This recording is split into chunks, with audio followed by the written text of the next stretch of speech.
నమస్తే, welcome to BCN news. నా పేరు మానస. ముందుగా ముఖ్యాంశాలు. రాష్ట్రం గాడిలో పడాలంటే కూటమి మరో 3 సార్లు గెలవాలని లోకేష్ వ్యాఖ్య. కష్టపడి పనిచేసే కార్యకర్తలకు పదవులు వెతుక్కుంటూ వస్తాయని భరోసా. మెగా డిఎస్సీలో అక్రమాలు అవకతవకలు జరిగాయని నిరూపిస్తే నా పదవికి తక్షణమే రాజీనామా చేస్తా. వైసీపీ నేతలకు ఎమ్మెల్సీ పేరాబత్తుల రాజశేఖరం సవాల్. సింహాచలం గిరి ప్రదక్షిణ మహోత్సవంలో భక్తులకు కనీస సౌకర్యాలు కల్పించడంలో కూటమి ప్రభుత్వం నిర్లక్ష్యంగా వ్యవహరించింది. వైసీపీ విశాఖ జిల్లా అధ్యక్షుడు కేకే రాజు ధ్వజం. డిఎస్సీ అక్రమాలపై ఈ నెల 31 నుంచి కార్యాచరణ. ప్రభుత్వం దిగిరాకపోతే ఉద్యమం తీవ్రతరం చేస్తామని మాజీ మంత్రి పేర్ని నాని హెచ్చరిక. మరో 15 ఏళ్ల పాటు రాష్ట్రంలో కూటమి ప్రభుత్వం ఉంటే నవ్యాంధ్రలో స్వర్ణయుగం సాకారమవుతుందని మంత్రి లోకేష్ పేర్కొన్నారు. గత ఎన్నికలకు ముందు ప్రజలకు ఇచ్చిన ప్రతి హామీని నెరవేర్చామని అన్నారు. కర్నూలు జిల్లాలో 2 రోజుల పర్యటన నిమిత్తం వచ్చిన ఆయన అదోని నియోజకవర్గం టీడీపీ కార్యకర్తలతో భేటీ అయ్యారు. ఈ సందర్భంగా లోకేష్ మాట్లాడుతూ టీడీపీకి కార్యకర్తలే అధినేతలు అని, పార్టీ కోసం ప్రాణాలర్పించిన తోట చంద్రయ్య మనందరికీ స్ఫూర్తి అని అన్నారు. టీడీపీ శాశ్వతమని, ఈ విషయాన్ని ప్రతి కార్యకర్త గుర్తుపెట్టుకోవాలని సూచించారు. మెగా డిఎస్సీపై తాను చర్చకు సిద్ధమని, సమయం, తేదీ ఖరారు చేయాలని జగన్ కు సవాల్ విసిరారు.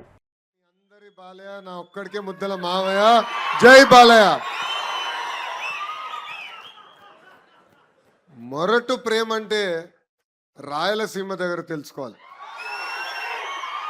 కొంచెం అలవాటు పోయింది నాకు. ఈరోజు దారి పొడుగున పెద్ద ఎత్తున నాకు మీరు ఘన స్వాగతం పలికినప్పుడు చేయాలనుకున్నా. చేయిస్తే తిరిగి మీరు ఇవ్వట్లేదు నాకు. అండ్ మీరు నొక్కే దెబ్బకి చేయి నొప్పి వచ్చింది. ఓన్లేరాబై ఈ చేయిస్తే గీరేశారు. అంటే మొరటు ప్రేమ అంటే నిజంగానే రాయలసీమ తర్వాతనే ఎవరైనా. ఆదోని ఈరోజు అదిరిపోయింది. ఒకప్పుడు ఆదోనిని రెండో ముంబై అని పిలిచేవారు. వేదికమైన ఉన్న పెద్దలకి ఇప్పుడు చెప్పా, తిరిగి ముంబై లాగా తీర్చిదిద్దాల్సిన బాధ్యత వాళ్ళపైన ఉంది. ఉమ్మడి కర్నూలు జిల్లా నాకు చూపించిన ప్రేమ నేను ఏనాడు మరవలేను. మీతో నడిచా, మీ మధ్యలో నడిచా. 14 నుంచి 14 నియోజకవర్గాల్లో నేను పాదయాత్ర చేశా. 45 రోజులు ఉమ్మడి కర్నూలు జిల్లాలో నడిచిన తర్వాతనే నేను పక్క జిల్లాకి వెళ్తాం జరిగింది. ఆనాడు మీరు చూపించిన ప్రేమ, అభిమానం ఈ రోజు కూడా నా గుండెల్లో గుర్తు పెట్టుకుంటున్నానని ఈ సభాముఖంగా తెలియజేస్తున్నా. ఆనాడు పోలీసు వాళ్ళు లేరు. ఆనాడు రోప్ పార్టీ సరిగా లేదు. కానీ నా వెనకాల నిలబడి నడు అన్నా ఎవడొస్తాడో వాడు తోలు తీద్దాం అని చెప్పారే, అది పసుపు సైన్యం. ఈరోజు వేదికమైన మేమందరం కూర్చున్నామంటే దాని వెనకాల ఉంది తెలుగుదేశం పార్టీ కార్యకర్తల త్యాగం. కర్నూలు జిల్లా ప్రజల ఇబ్బందులు ఇప్పటికీ నాకు గుర్తుంది. ఆనాడు నేను పాదయాత్రలో వచ్చినప్పుడు వలసలుగా ఇక్కడి నుంచి మహిళలు తరలి పక్క జిల్లాలో పని ఎత్తుకునే పరిస్థితి. ఆనాడు మీరందరూ కోరారు సాగునీటి ప్రాజెక్టులు కానివ్వండి, తాగునీటి ప్రాజెక్టులు యుద్ధ ప్రాతిపదికంగా మన ప్రాంతంలో చేయాలని. అంతేకాదు ప్రభుత్వ పాఠశాలలు ఉన్నా ఉపాధ్యాయులు లేని పరిస్థితి. అందుకే నేను విద్యాశాఖ మార్చిలు అయిన తర్వాత ప్రత్యేకంగా డిఎస్సి ఏర్పాటు చేసి సుమారుగా 3000 మంది ఉపాధ్యాయులు ఒక కర్నూలు జిల్లాకే మన ప్రభుత్వం ఇష్టం జరిగింది. పరిశ్రమలు కూడా పెద్ద ఎత్తున ప్రోత్సహిస్తున్నాం. ఒక్కసారి అందరూ ఆలోచించాలి. ఆంధ్ర రాష్ట్ర చరిత్రలో ఎప్పుడు లేని విధంగా ఇండస్ట్రీస్ మార్చులు మన సొంత జిల్లా ముద్దు బిడ్డ టీజీ భరత్ ని చేస్తాం జరిగింది. ఈరోజు పెద్ద ఎత్తున పరిశ్రమలు తీసుకొస్తున్నాం, ఒప్పందాలు కుదుర్చుకున్నాం, భూమి పూజలు కూడా చేశాం. ఈరోజు ఒక రిలయన్స్ ఇండస్ట్రీస్ కానివ్వండి, రేపే టాటా సోలార్ ప్లాంట్ కానివ్వండి, ఒక డ్రోన్ సిటీ, ఒక ఫార్మా సిటీ ఇట్లా అనేక పరిశ్రమలు మన కర్నూలు జిల్లాకి తీసుకొస్తాం జరిగింది. ఇవన్నీ మీకు ఎందుకు చెప్తున్నానంటే యువగలం పాదయాత్రలో ఇచ్చిన హామీలు నేను మరవలేదు, ఇప్పటికీ నాకు గుర్తుంది. ఎందుకంటే ఎప్పుడన్నా కొంచెం అలసిపోయానని ఫీలింగ్ వస్తే యువగలం పుస్తకం తిరిగేస్తా. కూటమి ప్రభుత్వం నిర్వహించిన మెగా డిఎస్సీ నియామకాలపై వైసీపీ అసత్య ప్రచారాలు చేస్తుందని, అవి నిజమని నిరూపిస్తే తాను రాజీనామా చేస్తానని ఉభయ గోదావరి జిల్లాల గ్రాడ్యుయేట్ ఎమ్మెల్సీ పేరాబత్తుల రాజశేఖరం తీవ్రస్థాయిలో ధ్వజమెత్తారు. కాకినాడ రూరల్ మండలం రమణయ్యపేటలోని తన క్యాంపు కార్యాలయంలో ఏర్పాటు చేసిన మీడియా సమావేశంలో ఆయన మాట్లాడుతూ డిఎస్సీ నియామకాలపై వ్యవహారంలో ఎలాంటి తప్పు జరగలేదని అన్నారు. ఒకవేళ అక్రమాలు జరిగినట్లు వైసీపీ నాయకులు నిరూపిస్తే తక్షణమే తన ఎమ్మెల్సీ పదవికి రాజీనామా చేయడానికి సిద్దమని బహిరంగ సవాల్ విసిరారు. కూటమి ప్రభుత్వానికి వస్తున్న ఆదరణ చూసి ఓర్వలేకే వైసీపీ దుష్ప్రచారం చేస్తుందని మండిపడ్డారు. వారం రోజుల నుంచి కూడా మరి వైసీపీ పార్టీ డిఎస్సి మీద అసత్య ప్రచారాలు చేస్తుంది. మరి గతంలో కూడా డిఎస్సిలో అవకతవకలు జరిగినాయని మరి వారు ఆరోపించడం జరిగింది. దాని మీద విపులంగా క్షుణ్ణంగా అధికారులు ఏదైతే దీనికి బాధ్యత వహించారో కమిషనర్ ఆఫ్ స్కూల్ ఎడ్యుకేషన్ అవ్వచ్చు, సెక్రటరీ గారు, వీళ్ళందరూ కూడా పూర్తి వివరాలు ఇవ్వడం జరిగింది. మీ అందరికీ తెలుసు. సుమారు ఆ వైసీపీ పార్టీ వాళ్ళు 27 ఆరోపణలు చేశారు. అభ్యర్థులు రకరకాలుగా తప్పు జరిగింది. దాని మీద పూర్తిగా క్షుణ్ణంగా పిన్ టు పిన్ అర్థమయ్యేటట్లు ఎక్కడా కూడా మరి దీంట్లో ఏ విధమైన అవకతవకలు జరగలేదు, ఎంతో ట్రాన్స్పరెన్సీగా జరిగిందని చెప్పడం జరిగింది. అయినా వాళ్ళు సంతృప్తి చెందకుండా మళ్ళీ వారికి రాష్ట్రంలో జరుగుతున్న అభివృద్ధి మీద కానీ, సంక్షేమం మీద కానీ, పెట్టుబడుల మీద కానీ ఏ విధమైన ఆరోపణలు చేయడానికి కారణాలు దొరక్క మళ్ళీ డిఎస్సి మీద మరి లోకేష్ గారి గురించి మనందరికీ తెలుసు. ఆయన విద్యాశాఖ మంత్రిగా ఆయన విద్యాశాఖ చేపట్టినప్పటి నుంచి కూడా ఆ శాఖలో వినూత్నమైన మార్పులు తీసుకొస్తూ మరి ఎన్నో కార్యక్రమాలు చేపట్టడం జరిగింది. ఈరోజు మనం చూసుకున్నట్లయితే ఈ 25, 26, 27 ఎకనామిక్ ఇయర్లో సుమారు 1,20,000 మంది గవర్నమెంట్ స్కూల్స్లో ఎన్రోల్మెంట్ పెరిగింది రాష్ట్ర వ్యాప్తంగా. ఇది ఒక చరిత్ర. మనం అందరం కూడా గమనించవలసింది, గత వైసీపీ ప్రభుత్వం హయాంలో వారు 5 సంవత్సరాల కాల వ్యవధిలో సుమారు 10 లక్షల మంది పిల్లలు డ్రాప్అవుట్స్ గవర్నమెంట్ పాఠశాల నుంచి బయటికి వెళ్ళిపోయిన పరిస్థితి.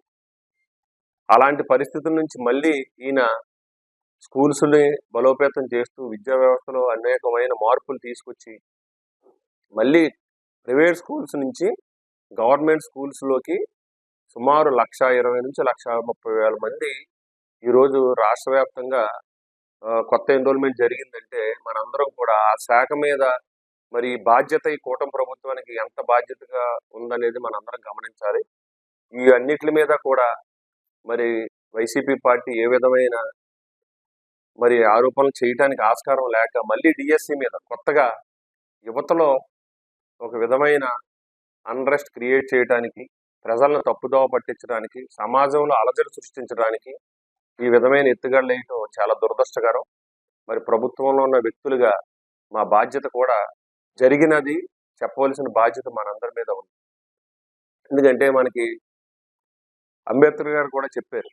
డాక్టర్ బిఆర్ అంబేద్కర్ గారు మీ అందరికీ తెలుసు, రాజ్యాంగ రచనా కమిటీ చైర్మన్గా మరి ఆయన గొప్ప మేధావి. ఆయన కూడా నిజాన్ని, సత్యాన్ని ఎప్పుడు చెప్పకపోతే అబద్ధం మరి ముందుకెళ్తుందన్న విషయం మరి ఆయన చెప్పడం జరిగింది. అదే ఇప్పుడు వైసీపీ వాళ్ళు చేస్తున్నారు. నిజాన్ని తొక్కుపెట్టి అబద్ధాన్ని ముందుకు తీసుకెళ్తున్నారు. ఇది అందరూ కూడా ప్రజలందరూ గమనించాలి. ముఖ్యంగా ఈరోజు కూటమి ప్రభుత్వం వచ్చిన తర్వాత మొదటి సంతకంగా మరి డిఎస్సి మీద సీఎం గారు చంద్రబాబు నాయుడు గారు మొదటి సంతకం చేశారు. 16,347 పోస్టులకి మనం నోటిఫికేషన్ ఇవ్వడం జరిగింది. 150 రోజుల అతి స్వల్ప వ్యవధిలో సుమారు 150 కేసులు ఈ వైసీపీ పార్టీ వాళ్ళు వేస్తే అవన్నీ కూడా అధిగమించి మరి సక్సెస్ఫుల్గా డిఎస్సిని నిర్వహించి వాళ్ళకి అర్హులైన అందరికీ కూడా నియామక పత్రాలు ఇవ్వటం వారు ఆల్రెడీ స్కూల్స్లో జాయిన్ అవ్వడం జరిగింది. సంవత్సర కాలం అయింది. ఇప్పుడు మళ్ళీ దీని మీద ఈ విధమైన అసత్యారోపణలు చేయటం చాలా దురదృష్టకరం. సింహాచలం శ్రీ వరాహలక్ష్మి నరసింహస్వామివారి గిరి ప్రదక్షిణ మహోత్సవంలో కూటమి ప్రభుత్వం, పోలీసు, దేవాదాయ, రెవెన్యూ, జీవీఎంసీ యంత్రాంగాల మధ్య తీవ్ర సమన్వయ లోపం కొట్టొచ్చినట్లు కనపడుతుందని, అధికారుల చేతకానితనం వల్ల లక్షలాది మంది భక్తులు, నగర ప్రజలు ప్రత్యక్ష నరకం చూశారని వైసీపీ విశాఖ జిల్లా అధ్యక్షుడు కేకే రాజు తీవ్రంగా విమర్శించారు. విశాఖలోని పార్టీ కార్యాలయంలో మీడియాతో మాట్లాడిన ఆయన, ప్రచార ఆర్భాటాలకు, రివ్యూ మీటింగులకే పరిమితమైన నాయకులు భక్తుల కనీస వస్తువులు, ట్రాఫిక్ ఆంక్షలపై ముందస్తు ప్రణాళికలు రూపొందించడంలో పూర్తిగా విఫలమయ్యారని మండిపడ్డారు. నిన్నటి మహోత్సవంలో జరిగిన అవకతవకలు, అధికారుల నిర్లక్ష్యం, నిధుల దోపిడీపై తక్షణమే ఉన్నత స్థాయి ఎంక్వైరీ జరిపించి బాధ్యులపై చర్యలు తీసుకోవాలని డిమాండ్ చేశారు. వీళ్ళు నిన్న జరిగిన గిరి ప్రదక్షిణలో లక్షలాదిగా వచ్చిన భక్తులతో పాటు నగరంలో ఉన్న ప్రజలందరూ కూడా నానాయాతను తీవ్ర ఇబ్బందులు పడటం మనందరం కూడా చూసాం. ఇది చాలా దురదృష్టకరం. దీనికి ప్రధాన కారణం కేవలం ప్రచార ఆర్భాటాలకు పరిమితమయ్యి ఎంతమంది వస్తారు అనేది అంచనా వేయకపోవటం, ఏదో మొక్కుబడిగా ఏర్పాట్లు చేయటం, నిర్లక్ష్యంగా వ్యవహరించడం వల్ల నిన్న గిరి ప్రదర్శనకు వచ్చిన భక్తులు ఇబ్బంది పడటం చూసాం.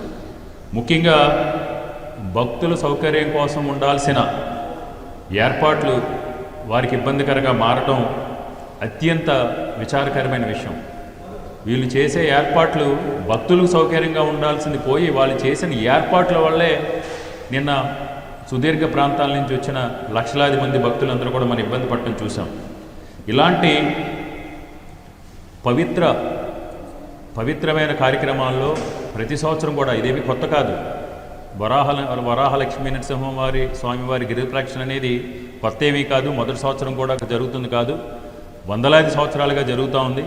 ఇలాంటి పవిత్రమైన కార్యక్రమాల్లో ప్రభుత్వాలు కానీ, దేవాదాయ శాఖ కానీ, పోలీస్ యంత్రాంగం కానీ చాలా ముందస్తు ప్రణాళికతో వ్యవహరించి ఎంతమంది భక్తులు వస్తారనేది అంచనా వేసి దానికి తగ్గట్లు ఈరోజు ఏర్పాటు చేయాల్సిన అవసరం ఉంది. దాంట్లో ఈ ప్రభుత్వం పూర్తిగా విఫలమైంది. ఇక్కడున్న మంత్రులు కానీ, ప్రజాప్రతినిధులు కానీ కేవలం గిరి ప్రదక్షిణకి 4 రోజుల ముందు ఏదో తూతూ మంత్రంగా రివ్యూలు చేయటం, హడావుడి చేయటం, పబ్లిసిటీ చేయటం తప్ప ఎంతమంది భక్తులు వస్తున్నారు, వాళ్ళకి ఎలాంటి ఏర్పాట్లు చేయాలి, వాళ్ళు నగరంలో ప్రజలకి ఈ భక్తులు గిరి ప్రదక్షిణ వల్ల వచ్చే భక్తుల వల్ల ట్రాఫిక్ ఆంక్షలకు సంబంధించి ఏ విధంగా ఇబ్బంది పడతారని ఆలోచన చేసిన పాలేదు. అన్నిటికంటే కూడా ముఖ్యంగా ఎక్కడ కూడా నిన్న సాయంత్రం 3:30-4 గంటలకే భక్తులు గత సంవత్సరం కంటే ఎక్కువ వస్తున్నారు అంచనా వేసిన వారే ఆ సమయంలో కూడా ఎవరు పట్టించుకున్న పాపాన్ని పోలేదు. అన్నిటికంటే కూడా కన్ఫ్యూజ్ చేస్తూ భక్తుల్ని, ఎవరైతే గిరి ప్రదక్షిణకు వచ్చారో భక్తుల్ని కన్ఫ్యూజ్ చేస్తూ ఎన్నో వందల సంవత్సరాలుగా ఉన్న ఈ గిరి ప్రదక్షిణకు సంబంధించి వీళ్ళు ప్రచార ఆర్భాటం కోసం, మా యామలో బాగా జరిగింది, ఇన్ని లక్షల మంది వచ్చారని చెప్పుకోవడం కోసం సాంప్రదాయాలను కూడా పక్కన పెట్టి, వందల సంవత్సరాలుగా జరుగుతున్న సాంప్రదాయాలను కూడా పక్కన పెట్టి, ఎప్పుడైనా సరే గిరి ప్రదక్షిణ అనేది విశాఖపట్నం వరాహలక్ష్మీ నరసింహస్వామి వారి గిరి ప్రదక్షిణ సాంప్రదాయబద్ధంగా గతంలో కొన్ని సంవత్సరాల క్రితం స్వామివారిని దర్శించుకుని, లేదంటే తొలిపవంచ వద్ద కొబ్బరికాయ కొట్టి, తొలిపవంచ వద్ద కింద నుంచి కొబ్బరికాయ కొట్టి మొక్కుకొని సంకల్పం చెప్పుకుని 32 కిలోమీటర్లు కూడా తిరిగి స్వామివారిని దర్శనం చేసుకుని యాత్ర గిరి ప్రదక్షిణ ముగించడం జరుగుతుంది.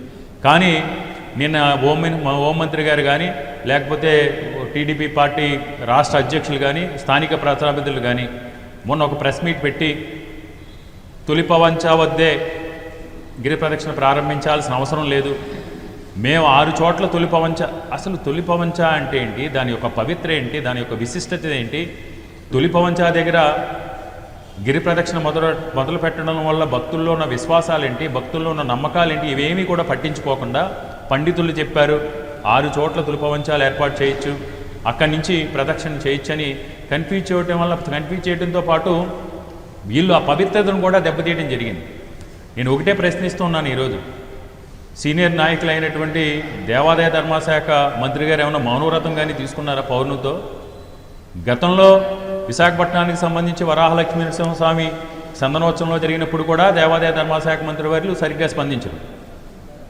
ఇంత పెద్ద కార్యక్రమం, ఇంత పవిత్రమైన కార్యక్రమం, ఇంత విశిష్టమైన కార్యక్రమం, ఇంత పెద్ద కార్యక్రమం జరుగుతున్నప్పుడు ఆయన మౌనవ్రతంలో ఉండి ఆ శాఖ మంత్రిగా ఉండి వరాహలక్ష్మీ నరసింహస్వామి వారిని పట్టించుకోవడం అనేది చాలా దురదృష్టకరం.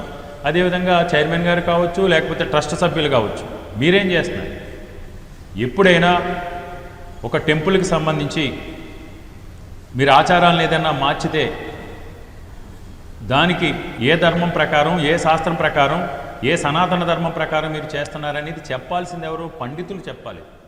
ఇప్పుడు కాసేపు ప్రకటనలు.